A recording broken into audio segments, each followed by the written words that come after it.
Welcome, welcome, welcome. You're listening to the Ask Brien radio show, KHS 1220 and 98.1 FM. Well, we've been doing this now, believe it or not, over 9 years. Wow, 9 years.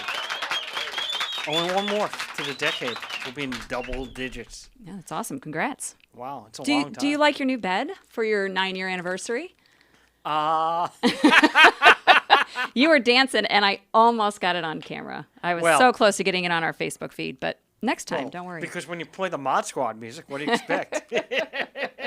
You got some moves. It's a little bit different. You're hiding the moves, yeah. Well, I'm usually boxing, but, thank you, Facebook, very much. Appreciate it. Well, I had to get something that was kind of masculine and a lot of, testosterone, rah, rah, rah. So there you go. I thought it was a Saturday Night Fever, but right, the movie. No. Where is John Travolta when you need him? Yeah, right. All right, so, Alex, are you there? I am here. How are you? Did you listen to that new music that they put on? I couldn't hear it. I feel left out. I really need to hear that new music because it sounds like you should be wearing that white suit, getting up there doing a little Saturday Night Fever. But I was. I don't know. That was in the studio. That was only you for were. certain people. Little dancing. I think you should continue to dance for the whole show. Don't you I mean, we'd enjoy it. You lose a couple pounds. Be like Richard Simmons. You could What are you dance, saying? What are you saying? Grooving out there. Well, yeah. Well, Facebook Live, right? You can watch it on Facebook Live. You can see that. You can see those moves, All right, back in the 80s. All right, so let's see. Alex, as I said, we've been doing this show now for 9 years. We try to help out business owners each week, and everybody wants to know why your name is Alex, my name is Peter, and why is the show called Ask Brien? And we don't want to go through the whole analysis, but why is there an E in Brien? Because most people spell Brien B-R-Y-N, B-R-I-A-N, and if you want to be dyslexic, you say B-R-A-I-N. It's a brain, right? But, I mean, why in the world do we have an E in Brien? I don't know of anyone that spells Brien first name with an E. There are some people with a last name with an E in it with Brien, but I don't know anyone. Are you there? Well, don't they normally call you O'Brien? No. That's from my pub days, or that. Okay. Or that. Back in your pub days. Yeah. Well, I think it's a solidarity thing. I think you have solidarity with the engineer that is spelled with an E. Is that possible? Engineer isn't just spelled with an E. There are multiple E's in the word engineer. Yes. That just starts with an E. How many E's are in engineer? Let's see how smart you are. 3. Mm-hmm. Very good. Very good. Very good. I like that. That brings me the other reason that there's a lot of E's involved here is because of the excellence in this program, just the excellence that you skewed, which has how many E's in excellence? Let's see how good you are there. Oh, my God. What are you just trying to... 3. Quiz show today. E, X-C-E-L, L, E, maybe 4? N, E-N. E-N-T. Aren't lawyers supposed to be good with numbers? How do you get I got 4? Mr. Brainiac over here. How did that happen? I have to add them. Oh, man, that high IQ sometimes just hurts, doesn't it? Exactly. But that's excellent is just like, which is also has an E in it. It right? is? Okay, but, Well, you're a little meh today because I was hoping that we were going to hear some excitement. No, but what you really want is enthusiasm!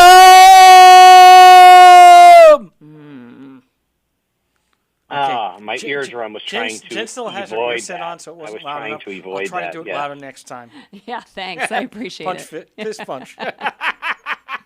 Man, is the engineer sleeping a little bit? No, I'm tempted to turn his mic good. down, Alex. There's a difference. Wait, and we have somebody in the studio. What's her name? She's probably wondering what the heck is going on. Yes. This is how all the shows go, Oh, man. especially the news shows or when Carl's in here. This is how the show goes, right? Very, very, very. Flawlessly. But Alex, come on. Ask Brien is all about the experts, right? And how do you is. become an It is expert? truly about the expert. And what does an expert mean? Because you know the algorithm, because you're the engineer and the source code guy. Well, I'm an engineer, so I really can't tell you how many hours it takes to become an expert. But why don't you tell us about it? There's no E in hours, so Anyway, and hours are spelled two ways anyway. Are you talking about OURS or Sure. HOURS? I don't know which hours are we talking about. Anyway, to become an expert, okay, we've determined that typically people work 5 years full time and they become an expert. So how do we calculate that out? Well, okay, there's 40 hours in a week, right? And there's 50 weeks typically in a year of working because you get 2 weeks off. Everyone's got to take off Thanksgiving, Christmas, etc. So you got 50 weeks times 40 hours. That's 2,000 times 5 years, 10,000. So typically, after 10,000 hours, you're pretty much considered an expert. Now, if you open up not if you're the big E, though, right? If you're the big E, which is entrepreneur, well, right? Isn't it 40 hours to a half a week? Is that normal for us? Well, if you open up an auto parts store, in Chula Vista, you're probably getting that.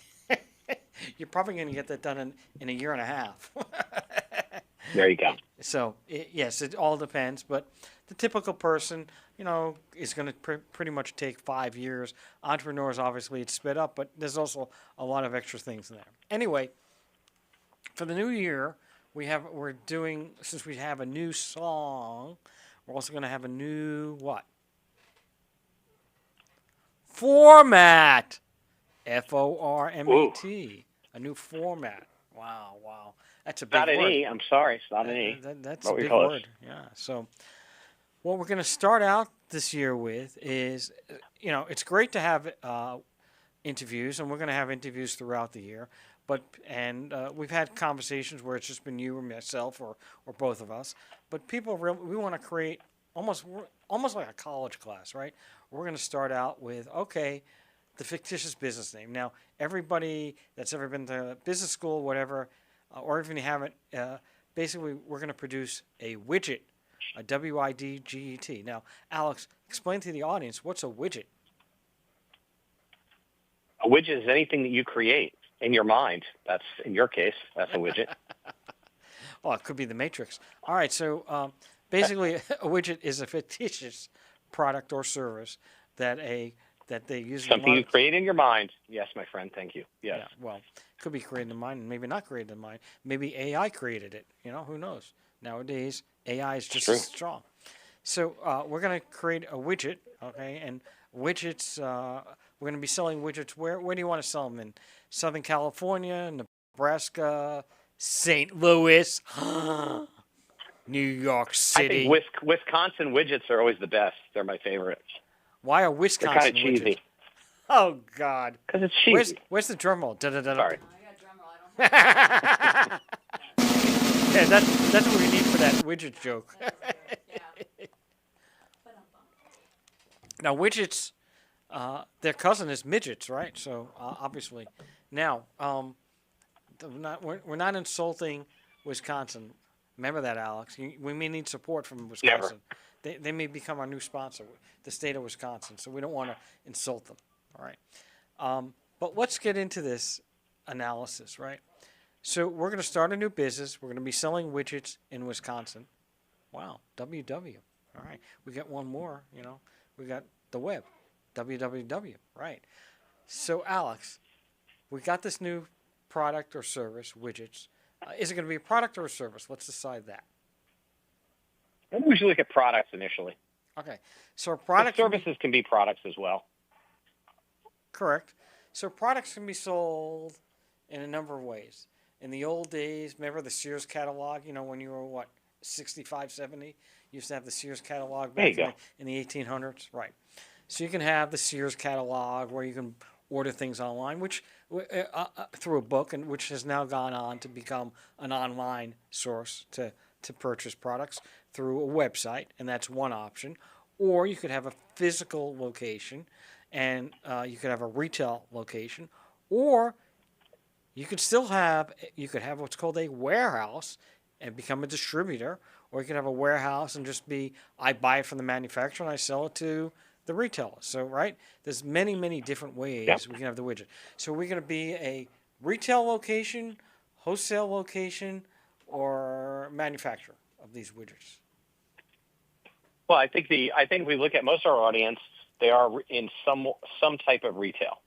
Wholesale has a whole different aspect that we should eventually cover. But let's look at a retail organization at first. How's that sound? Okay, and typically you're not going to be selling direct from the manufacturer to the retailer, although I shouldn't say that because we all have cars, and cars are typically from the manufacturer. But we're going to take over, and we're going to specifically go into wholesalers, or we're pretty much going to be buying the product, these widgets from the wholesaler or a distributor, which is similar, very, very similar. We don't want to get into that analysis. So now we got these widgets, we're selling it at the retail store. So you're going to open up a retail store. Now, I guess there's a couple of ways you can open up your retail store. You could buy someone's store, right? There's an option. You could buy someone's already operating store. You could start a store from scratch. You could both do a combination, which is buy a franchise, right? We could become the widgets franchisee in Milwaukee, Wisconsin, right? So let's put the franchise part on the side, because that's going to be a whole episode where we're just going to discuss franchising, right? And let's just say we're going to open up a retail location in Kalamazoo, Wisconsin. Kalamazoo. Have you been there? Okay. Have you been to Kalamazoo? Possibly. All right, so in Kalamazoo, we decide we're going to sell widgets. All right, now, first of all, the first thing we're going to have to do is we're going to have to find a location. So what things should somebody look for to find a location? Well, let's talk about location. So if we're selling widgets in Wisconsin, and I think I'd probably use Whitefish, Wisconsin, even though there is no such thing. Just hold on. www in there. My uncle and my aunt, lived in Fish Creek, Wisconsin. Fish Creek. That's not a W though. That would make it really hard. Because what I'm trying to tie in is that there can be a retail location called the virtual location, which is online, or there could be, a brick and mortar location, and both of them have different aspects that you look for when you're building a location. So if you're building a retail location in a brick and mortar location, you're going to care about location. So you're going to look at the demographics of the type of people you want to attract that buy widgets, and you want to be close to them, because that's always the best thing to do. And you want them to be easily to find you easily, correct? Well, that is correct. But so now, we can even dive even deeper into this conversation, right? So we've got this product. We're going to sell it retail. We're going to do brick and mortar. Okay, we're going to have to find a location, but obviously it depends on what the product is we're selling. I mean, do people know what the widgets are, or is it a brand new product? The widget just came out, or is this a widget like things that have been around for 50 years or 100 years, and people know about it, right? And so let's decide that. Are we going to pick a product? Are we going to pick a product that is, a commodity, okay? Or we're going to pick a product that's brand new that isn't out there? What's your decision? Well, it's always a question of awareness, no matter which product we pick, right? Because there's two types of awareness that you have to look at in your retail location. One is, do people know what the product is? The second is, do they know you have the product? And again, this is where sometimes the name comes in. If you're selling stationery, you're going to have a stationery store, but you're not going to call it a stationery store if you're selling auto parts. You'll call it an auto parts store, right? So that's part of the awareness campaign that you have to put together to know that. So if you pick a product that you're selling that people don't know about, you're probably not going to be successful in retail, because you have to do the manufacturer's job of establishing the product's need, right? It's always about need when you're dealing with products. So when you're determining what products you're gonna buy, you say you're gonna sell, you say, what do people need? Usually don't sell things to people that they don't need, or that's a much harder sell, right? Because you're building the market rather than trying to carve into the market, right? Okay, so I'm going to sell Diet Coke. And some people will like that. Other people will want Diet Pepsi. Well, that's true. But anyway, All those inside jokes, they're terrible, aren't they? Yeah, well, we both are. So let's decide what type of product we're going to sell. It could be electronics, could be food, could be auto. What type of product do you think the widget's going to be? Well, food products are a really hard one because food has an expiration, and food can be a little touchy. People are always brand sensitive, but let's assume it's electronics, because let's look at a lot of our audience now has sold in retail, and they've also done online with either their own online store. Some of them will use marketplaces, whether it's Facebook or it's eBay or it's Amazon, and that is open to brand and non-brand, often electronics. Okay, but so what's again, because we're trying to establish this product here, and we're getting a little bit, I think, into the minutia here. So first of all, let's decide. You say location, location, location, but that doesn't mean anything to me. What? I can open up my store in Manhattan. Great. It's going to cost me how much money to open up a store in Manhattan, and there might be an electronics store, 3 doors down, right? Versus in Kalamazoo, Wisconsin, they may have 3 electronic stores, right? So we have to decide where we want to put this. Now, we decided we're going to go to Wisconsin, right? And we're going to have an electronics store. Okay, so first of all, the way I would do it is I would I would probably sit there and say, okay, where are my competitors, right? That's how I would do it. It's not just location, location, location. I would want to find out where my competitors are. So what I would do is I would take out a map. So let's stop there. Let's go through the thesis a little bit.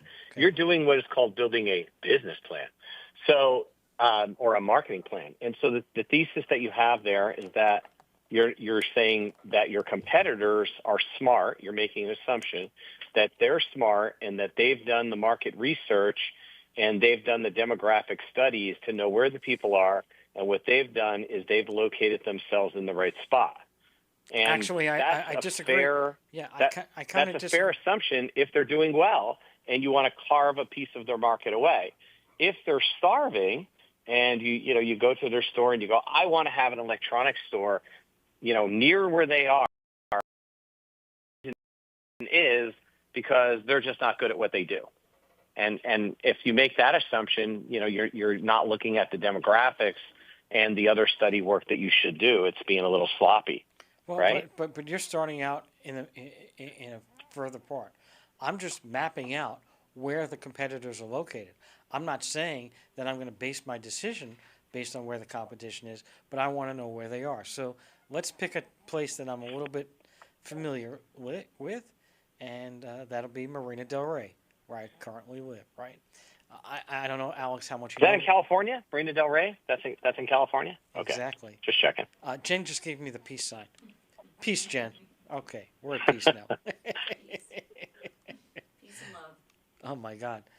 I feel like 2 minutes. 60s. 2 minutes. We're going to call Mandani. All right, so peace, love, and whatever. So in Marina Del Rey, okay, I'm going to have this electronics store, right? So I could do it on the beach. Marina Del Rey is on the beach. I could do it there's a couple of shopping centers in Marina Del Rey. They got one on Maxilla. They've got one on Admiralty. And there's actually 4 different supermarkets within Marina Del Rey. So there's definitely 4 shopping centers that we could locate our store. So, we have to decide, do we want to go to a shopping center? Do we want to be on the beach where there's a lot of traffic? Maybe advertising doesn't have to go. There's so many ways. We're just talking about something very, very small here of where we want to locate it. Now, there are no, to my knowledge, electronic stores within Marina Del Rey. The closest ones that I'm aware of, you have to go to Culver City. You can go to Fox Hills Mall. A little further away, though, would be a Best Buy, those type of stores. So you have to decide where you want to be. That's going to be looking at the demographics of the neighborhood. It's going to be looking at the rent that you have to pay. Maybe even within Marina Del Rey, the rent could be different. If it's on the beach, it's probably going to be pretty high, but you're going to get a lot of foot traffic, right? And if you're in a shopping center, you're probably going to have to be part of a shopping center group and pay money to the shopping center agency. Or if you're standalone, I don't know that there are any standalone areas in Marina, but you'd have to then, okay, great. Parking would probably be easier because you have your own standalone, but you got to get people to get there. So there, even within Right. something as simple as that, you have to go. Now, unfortunately, we've only got about 8 seconds left, and so we're going to be taking a quick break. You're listening to the Ask Brien radio show on KHS 1220 and 98.1 FM. We'll be right back. Welcome back. You're listening to the Ask Brien radio show on KHS 1220 and 98.1 FM. Like no other station in the world. Yeah, like no other station in the world. And again, if you listen to the music, Alex, it's kind of groovy. I can't hear the music, and I'm really upset. So I'm going to have to get on Facebook later and listen to that music because if it's groovy and cool, it's I can't handle groovy. it. I gotta hear Jen's it. got the peace sign. You know, it's like I feel like Flower Child. You know. Anyway, but now on a serious note, serious note. All right, we were talking about we're starting this new business, and we're starting a new business because it's the beginning of the year. By the end of the year, oh my God, that's so long. By the end of the year, you're going to have a successful business. But we're trying to bring up different areas each week to try to get to the point where if you follow these steps, hopefully you can be successful. There's never a guarantee. So first we're looking at location. So we're going to be in a beach community called Marina Del Rey, and we got an electronics store. So Alex, the first option, let's go over the pros and cons. The beach. We're going to locate our electronics store not on the beach. I mean, you know, we're not a surfing. It's not like Surfing Dude, all right? All right, so we're going to be close to the beach, you know, maybe half a block away. But so what are the issues there? Well, one issue, we're going to have traffic. Okay? So we got good traffic in the sense of people will be there, and maybe we don't have to spend $1 billion advertising, but the rent will probably be a lot higher because it's closer to the water. Then you've got the other traffic issue, which is real traffic, which is people parking the car. Hey, you know, I was going to buy that 48-inch TV. It was $300. It's a steal, but I couldn't even find a parking spot, and I'm not going to drag a box 50 feet, right? So everything matters.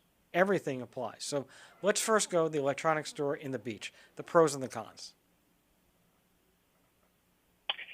Well, okay. Well, let's here's your pros. Your pros are if we look at the demographics, we're going to know that people have high income levels because you can't live at the beach without that. We're going to know they probably have high educational attainment, right? And they probably have good jobs because you can't afford to live at the beach that way. We also know that they probably, because it's the beach and it's crowded, they probably don't own single family residences. They probably live in apartments. So we know all that. We also know that they have more of a walk score, is what we call it. There's a lot more walkers than there are drivers near the beach because it's that beach lifestyle. So we want to appeal somehow to them when we're looking at those demographics. And we probably know because it's near the beach that the crime rates are going to be low, so we can have a much more open environment. And we want to accommodate those type of people. So maybe if we're doing that, we want to have a delivery service. They come in, they buy it, and these things get delivered because there's not a lot of great places to park, and they're just either walking their dog, riding their bike, jogging. Do people jog anymore, by the way? They're jogging, and we're going to try to get them in, and we want to work on those demographics. But we also know if we're at the beach, as you said, Peter, we're going to pay a lot of money for rent. So we're going to have to do our business plan and figure out how much we have to sell just to cover that rent, right? So maybe the beach, being on the beach, even though, you know, it might be kind of fun, might not be the greatest thing to do. Well, you might be able to save advertising costs because people may know you because they go to the beach so they can see it, right? Whereas you're right, the cost per square foot is probably going to be a lot higher. Now, how do you determine a good amount, a dollar amount for rent? You know, because obviously Manhattan and Beverly Hills, Rodeo Drive, those rents are probably, or the beach, those rents are pretty high. But how do you determine what's a good rental rate? Well, that's all over the board, right? I mean, visibility. It's kind of interesting that you mention it that way because what what landlords do is they always look at, what am I giving this person? So if I have, 2,000 square feet in the middle of the town, or I have 2,000 square feet at the beach, obviously those rates are going to be different because I'm paying at the beach for that visibility. I'm paying for access to the more affluent people. I'm paying for the amount of traffic that's coming through. And honestly, my building is worth a lot more money than it would be in the center of town. So where you might see rents be 2 to 3 times as much just because of that location, and you have to ask yourself, is it worth it? I mean, are you also selling electronics that have a prestige factor to them, where even people from the inner city might come out to the beach to buy them because they feel there's a certain amount of prestige to those products? So those all factor into the rent, but you have to look at that total cost of your overhead and determine what your overhead is. So for instance, making it a little easy on here, we normally look at margin, or, margin is not what you sell, but what you keep. And so you're looking at that margin, and let's say in a retail business, your margin is 40%, which would be very generous in retail. You're going to say, well, how much of that margin is going to be eaten up by my salaries, by my rent, by my insurance? And if the factor you don't know is rent, you're going to know what your insurance is going to be pretty much, even though location determines that a little. You pretty much know what your salaries are going to be. You know what your other overhead costs are going to be. And then you back yourself up and go, what do I want to make for profit? And that'll give you a determination of what your budget should be for your rent. And then you can shop around, right? Isn't that the way we normally do it? Well, that is definitely a valid way. My point would be is let's create some type of budget and plan on, because we're creating a business plan, right? So let's say no more, doesn't mean we are going to do this, but no more than 10% of our revenue should go towards rent. I think that, I'm guessing this, okay? Could be completely off. That's right? actually a number that a lot of people use. A lot of people actually use, that was a pretty good guess. A lot of people actually use that number. I'm a good guesser. All right, so Got to be good at something. Well, so if you figure out, let's say 10%, so the harder part to me is how do you determine what and that's a good number, but you can't figure out 10% of what number, right? To do that, you need to know what your guesstimate is, a guesstimate of what your sales is going to be. Yeah, now, your revenue predictions and your margin predictions. Right, which could be all off. That's where people usually fail, Peter. They usually fail because their assumption of margins are usually based on the retail of the product versus the wholesale cost of the product. And they just simply take the difference between, they go, this is what I'll make.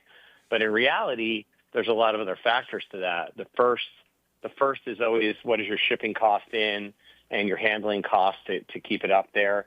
The flooring cost, how long does it sit on the shelf? And the biggest one that you talked about is competition. So if you're out there selling that 48-inch TV for $300 and the retail on it's $500, and I'm planning on getting $500, yet I have to now sell it at $300, but I pay $250 for it, guess what? My take-home amount of money that I planned, I planned on, say, making $250 on that, and now I'm making $50. Well, that's going to change my total revenue by quite a bit, right? Even if I have a good idea of how many I'm going to sell. Well, that's very good. Unfortunately, our sponsor is very, very pushy and tenacious, and they're saying, it's time. All right, relax, people. We love our sponsor. All right. We do love our sponsor, and our sponsor is LegalSteps.com. It's kind of spelled in a cool way, LegalStepez with a Z.com. And I'm listening to you guys, obviously, with your conversation and all these little nitty-gritty details that, most people probably don't even think about. Like, oh, great, I want to start a business. Okay, well, what's the first step? I think, besides your lovely conversation here, guys, your first step is LegalSteps.com. Again, LegalStepez.com. You can register for 3 different courses. Register a trademark, form an LLC, form an S corporation. And in those 3 courses, you are able to work at your own pace, which I think is huge, especially how people's lives are these days. Everybody is super busy. You have kids, you have spouses, you have dogs, you have other jobs, maybe you have a second job. You have enough stuff to worry about. You cannot be worried about someone else's schedule. So you can work at your own pace, pause, rewind. It's kind of like a screen in screen, like a picture in picture. And so you can see your legal expert on the screen, and they're looking at the same exact thing that you are. So as you answer these questions, you know that you're doing it properly because they're literally doing it right there in front of you. If you get to the point where you're frustrated and it's just not your day for legalsteps.com, the experts, like I mentioned, will do it for you. So there's really nothing that you are going to lose. All of these courses are reviewed by an attorney, and it's an attorney who has a lot of experience, I think maybe 35 plus years. So they know what they're doing. You're not with someone who's super green and going to lead you down the wrong path. The courses are very affordable, all fall under $150 each. So this is your time. This is this great idea or product that you've had for however many years or months. Check out legalsteps.com, legalstepz.com. Wow. Thank you, our sponsor. You're welcome. Thank you, Jen. All right. You're listening to the Ask Brien radio show on KHS 1220 and 98.1 FM. All that information was very valid. And obviously, before you even get to the place where you are going to rent any location or buy or whatever, you do need to have some type of legal entity, such as an LLC or a corporation, to protect you. Because if you are starting a business and you're personally on the hook for everything, if the business does not succeed, I know every business succeeds, but if you did not succeed, you try not to become personally liable. So obviously, that comment by our sponsor and Jen was actually very, very valid, even for the conversation that we are discussing right now, which is the location. Now, Alex, so one of the things is, competition and the location. That is all important to where to determine it. But I think you have to decide what is your revenue and not just what your profit is, which is very, very important. More important than profit is if you want to say 10%, 10% of what number, right? And so that's where you have to come up with projections. Now, nobody is going to be actually absolutely on point. Even huge trillion-dollar companies such as NVIDIA and Apple and Tesla, they all project what their sales are going to be. They don't know if it's going to be, they're hoping to come into that number, but they don't have any idea. There's so many factors from economics, from wars, from politics, from just the general economy itself to determine what that is. So you are taking a little bit of a risk in determining what you think it'll be. The best way to do it is pick a low and a high and a medium, and then try to figure out, so let's use the medium number as our 10%. So if we say, you know what, we're selling electronics by the beach, we expect to have, because there's so much foot traffic, we'll get $400,000 to $500,000 in revenue. So use 450. From that 450, we decide, $45,000 is 10%. So we'd like our rent cost to be about $45,000. So if we're doing that over a year, let's use 4,000, which is 48,000, which is close. And then where can we find a place for $4,000 a month at the beach that can generate us $450,000? That's the way I would do it. Alex, what are your thoughts there? Yeah, and often, I agree with you. We when you go for investment, usually, and I'm not saying every business needs investment, but there's some things that those guys know and they do pretty good. They usually build a plan, a revenue plan based on what we call blue sky, gray sky, and black sky. Blue sky is obviously everything goes okay and your numbers are all right, and gray sky is, I can still live with this. Black sky is, I'm kind of go broke and probably go out of business. So, how do you normally find these things out? Well, honestly, you'd be surprised what you can do. If you were talking about opening, let's say, an electronics store at the beach and there's one down the street, you walk in there and, you just nonchalantly ask, how's business? You guys do well here? What kind of numbers do you do? Really? It's really good. Or grab someone who worked there, and you're going to have to hire someone anyway and start interviewing people. They'll be really glad to tell you where those numbers are, not that you're taking anything confidential. The other thing is some of these companies are public companies, and that information is available. you can usually find out what their numbers are, what their instance. I don't want to pick on any particular chain stores, but often they do report their numbers, and they report what each particular location does, and it's usually publicly available information. That's usually pretty good information. Sometimes you can get to your wholesalers if they're manufacturers, and the manufacturer will often, always, and I do this constantly, they will tell you what numbers they're selling in a particular territory.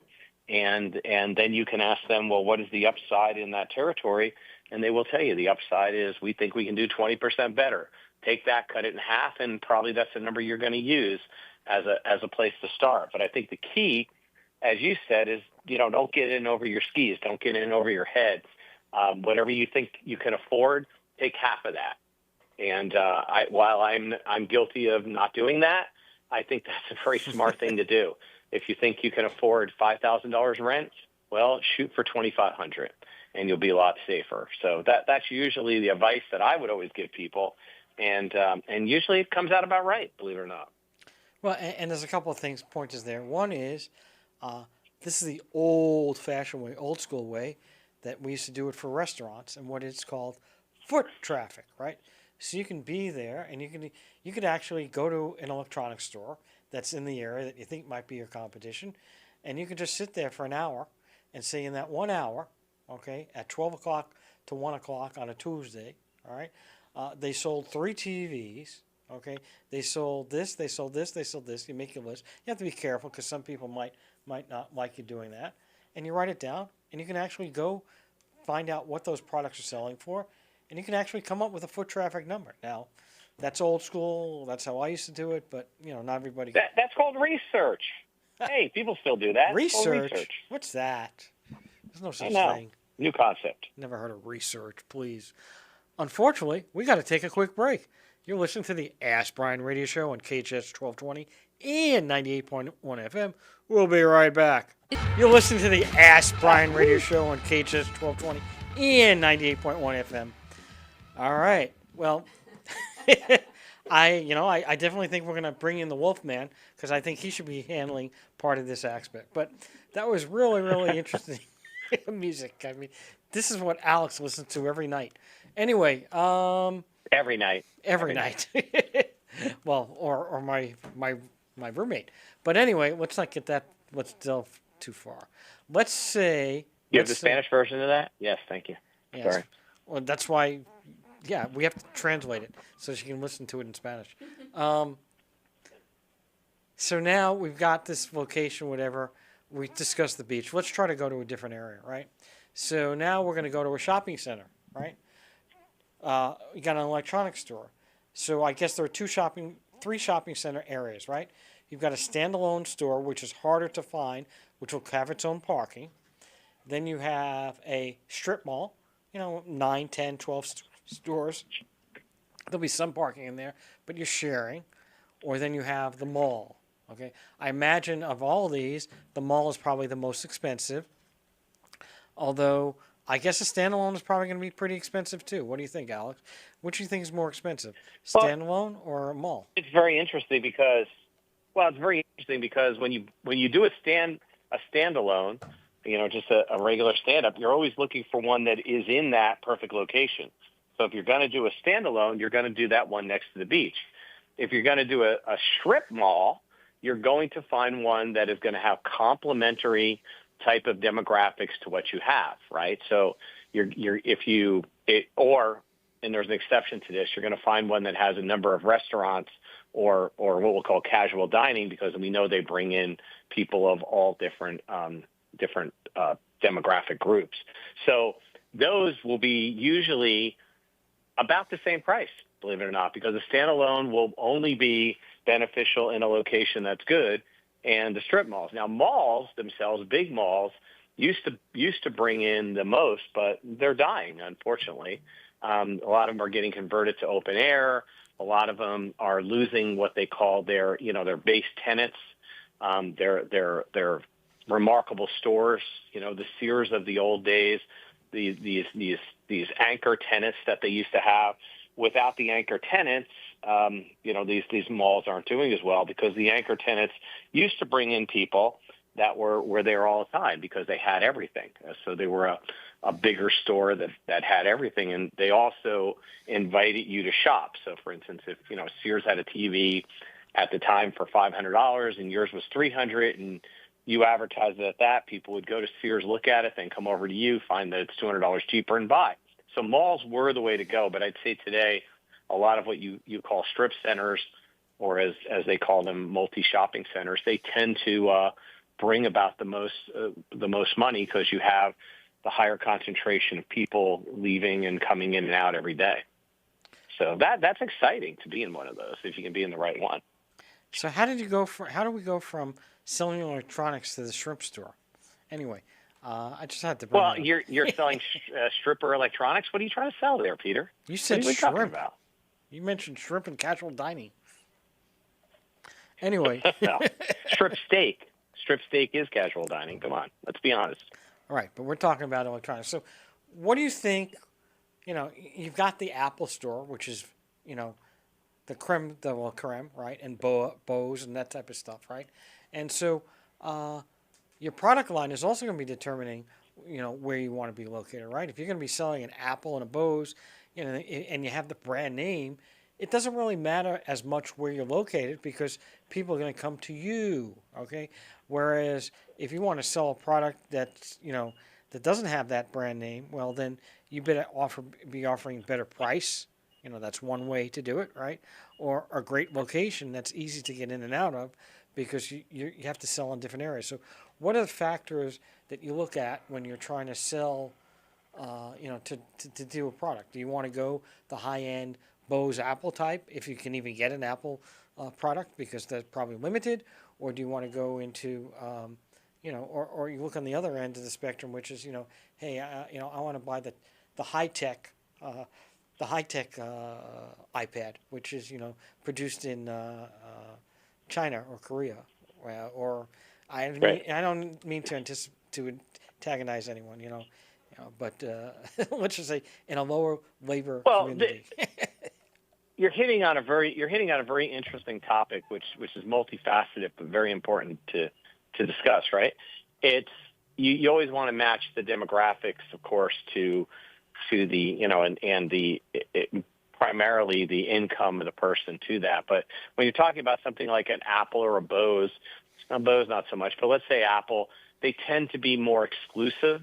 So those product lines are more exclusive product lines. For instance, there are only a few stores that are allowed to sell Apple. There's Apple, and then there's the Best Buy.